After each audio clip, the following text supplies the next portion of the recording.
Hi, everybody. First, I want to thank Rennie LaRue and the Hall of Fame Basketball Committee for this great honor. I'd like to congratulate the other members of this class. I think there's 15 other inductees this year upon receiving this honor. I mean, this is really exciting. I mean, I'm going in with Earl the Pearl Monroe. You got to be kidding me. I have his basketball card. Actually, I have doubles of his basketball card. I'm disappointed Earl isn't here to sign one of them. I will sell one of those later tonight if anyone wants to. Um, where's Calvin? Calvin, I can't find your card. It's driven me crazy for 2 weeks. I've looked everywhere. I got a box of cards up in my room though. If you want to go look through them with me, we'll see if we can find it. Uh, I thought John might be here, John Starks. But I have to tell him that I was going to apologize. My first ex-wife told me when I hit 30, I couldn't continue to collect basketball cards. So I had to stop upon my 30th birthday, and I just missed his card. Howie Trish, where's Howie? I see Howie. So I did a little known fact. I played in his last basketball game ever. I talked him into coming and playing in this 40 and when we're all old guys, we think we can still play in this 40 and over basketball tournament. I heard this yell behind me, and I looked behind, and there's Howie. And now, of course, I set a team up so I would get to play. Howie's sitting on the basketball stand with his leg up. He said, "I think I ruptured my Achilles tendon." And I walked over, and he goes, "Will you check?" And so I reached behind, and sure enough, there was nothing there. And Rozzy, his beautiful wife, is walking across the stage, and Howie goes, "You're going to have to tell her that didn't go great." And I'm very excited that Rozzy let Howie and I hang out tonight for the first time in 20 years. The Trish family is here. They've been a huge part of my life. Mel Trish, Mel has been bringing me beer to my house for as long as I can remember. And the interesting thing was, I wanted to say to him, Brandon's the best player in the state. You don't have to bring me beer. He's going to play. But he's been such an important part of my life. King Rice, I know King. Congratulations to you. I know. Oh, there you are. Yep. I got to know King a little bit because of the Trish family, and he was involved in training Brandon and helping in the recruiting process, and also I think jumping in the recruiting process kind of as Brandon was going along. So again, I look forward. I've enjoyed hearing the story so far, and I look forward to getting to meet maybe some of the rest of you later and hearing your stories. So congratulations to all the inductees. Randy made it very clear that I had to have note cards, so I have note cards. Randy, where are you? Well, yeah, right. I got my note cards just for you. You got a lot of rules, but my assistant Holly, she's my assistant athletic director. She will keep me on time. She'll hold a 20-minute. The good news is everybody's been short, so I have a little extra time. This is fantastic. The love of the game. I grew up in Canton, New York. I was Canton Golden Bear. When I was 6, 7 years old, I met Hal Cohen and Jim Ferguson. We shared a passion for basketball, sports, in the New York Yankees. We've been best friends for the last 60 years. And Hal, I found my soulmate in the game. We shared this crazy passion for basketball. We used to go watch SUNY Canton play. His dad was the basketball coach there, Stan Cohen. Stan was also the longtime assistant coach of Jerry Welsh at Potsdam State. Stan became a mentor, a friend, and a second dad to me. In fourth grade, we were lucky enough to meet our high school coach. We were in a little bitty basketball. We all had our different colored jerseys running around the gym, and all of a sudden you're no longer friends with anybody anymore because you're competing against all your buddies. And Jerry just brought this infectious passion to the game, and we were just very fortunate to have him in our lives. Jerry impacted anyone and everyone that ever played for him. Coach Howerhand is the reason the Bears have remained best of friends for 45 years. In this little town of Canton, we had about a 10-year run. There's probably 20 to 30 junior college or Division III players. Hal Cohen came to Syracuse University on a full scholarship. He was in Jim Boeheim's first recruiting class. And then there was Rick Carlisle, who Ricky was, he graduated from Lisbon High School, actually, but grew up playing basketball at Canton with Hal and I and hanging out at our houses. And Rick played for the University of Virginia and the Boston Celtics. coached the Mavs for a long time and is now the head coach of the Pacers. So it's really an incredible run up in the North Country. A quick history lesson. In 1976, New York State decided to start working the state playoffs back into New York. They had been gone, and they started with a cross-sectional game. Canton, we happened to play in that cross-sectional game against Plattsburgh High School, and my good friend Jeff Holmes was on that team, and Canton won, just in case anybody was wondering. Sorry, Jeff. So we had this rematch that summer. We drove down to Plattsburgh. It was kind of like the Rocky Apollo behind closed doors rematch. Nobody knew about it. We drove down and we started playing like every year. And then over time, we became best of friends and eventually started playing together in all the men's league tournaments. And the big one up in Plattsburgh, the PBA, which we could talk for hours about that. Rennie would really be mad at me then. But it was actually Jeff, all right, who nominated me for this great award, who we started out as rivals, and here we are today as he was the one that nominated me to be up here. So Jeff, first, thank you for nominating me. I really appreciate that. Congratulations on going in last year and getting this great award. And Rennie, I'm not sure how he got in ahead of me, though.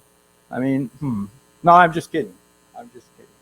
After high school, I was very lucky. I went to Potsdam State. I played for Jerry Welsh, who I don't know if people know, but he was and is one of the best basketball coaches to ever coach the game.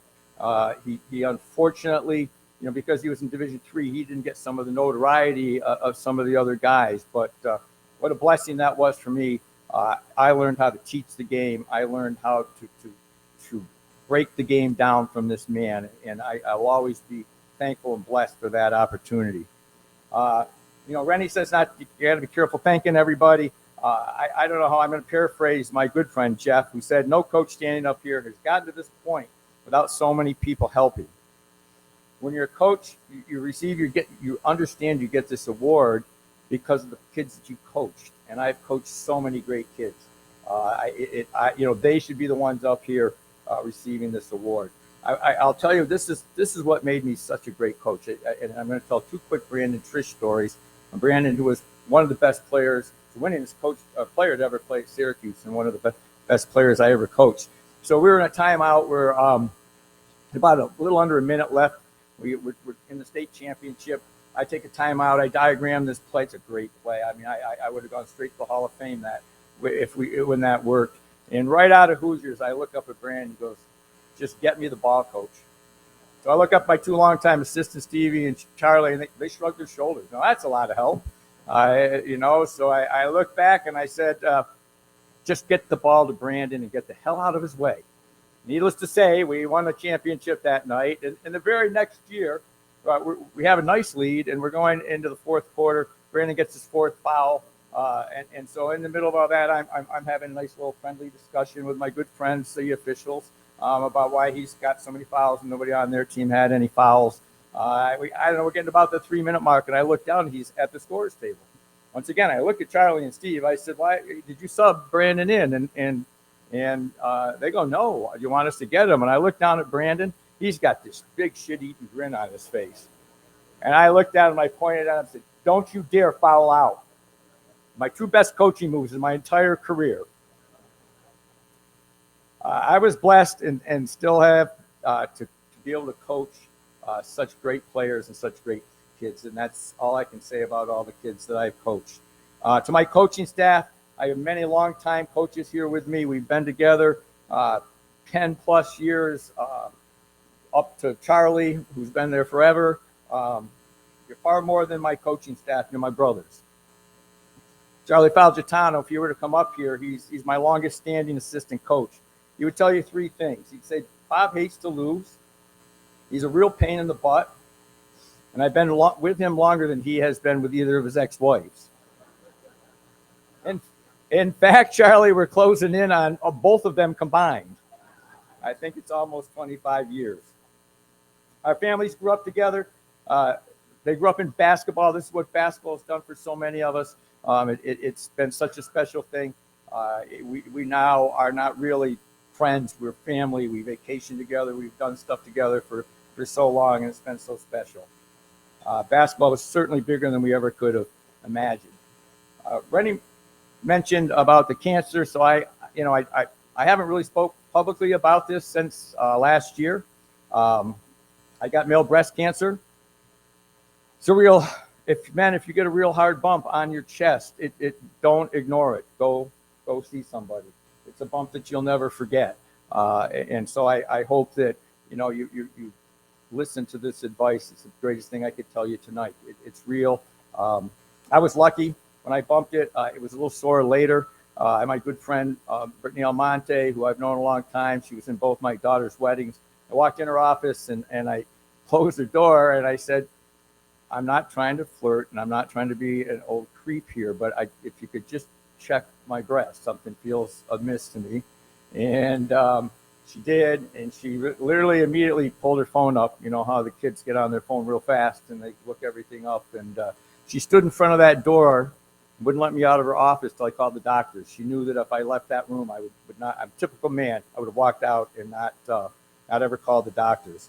I got through it by working every day. I did miss one day, the day of the mastectomy. Allie, Holly, Jason, Britt, all the people that I work with and all the kids I work that help me get through each day. It was what I look forward to. My coaching staff, Charlie, Steve, and Anthony, I couldn't have got through all those practices without your help. Anthony followed me around everywhere I went with a chair. Thought I was going to collapse apparently at any second. And then my daughter, Mandy's, Becky, and Maddie, and Charlie's lovely wife, Colleen, they got me through all my appointments and all my treatments. Colleen covered whenever my daughters couldn't be there. So it was just a very humbling experience for me. All I wanted to do was be a good role model and not let it change who I am. Set a good example for my players and the kids and staff at Bishop Grimes. And I wanted my daughters and my family to be proud of me. My parents passed when I was 23, my mom when I was 23, my dad when I was 34. I truly believe basketball and God put all these people in my life to become my family. And I have been truly blessed by that. I look forward to going to work every single day at Bishop Grimes. I love the kids. I love the people that I work with. I've got people there half my age. They drag me out on weekends to have a drink, and they take care of me, and it's just a really special thing. I've got 3 great daughters. They've been dragged to practices their whole lives. I'm very lucky that they have allowed me and supported me all these years, from little teeny children to adults. It's just been very special. My girls, Kevin and Tommy, my son-in-laws, and my 3 beautiful grandchildren. The time hasn't been enough, but I cherish every second I have with you guys. In closing, in prepping for this speech, I realized it made me really realize how basketball has affected my life, and I thank you, Rainey, for that. Thinking about all this and going through it, the game has been special for me. This past week, and this is all I have left, I ran into some guy, I don't know him very well. He works at a bagel stand.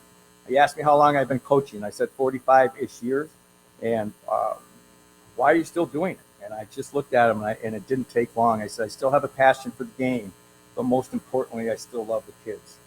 I thank you for this honor. I thank you for listening, and God bless.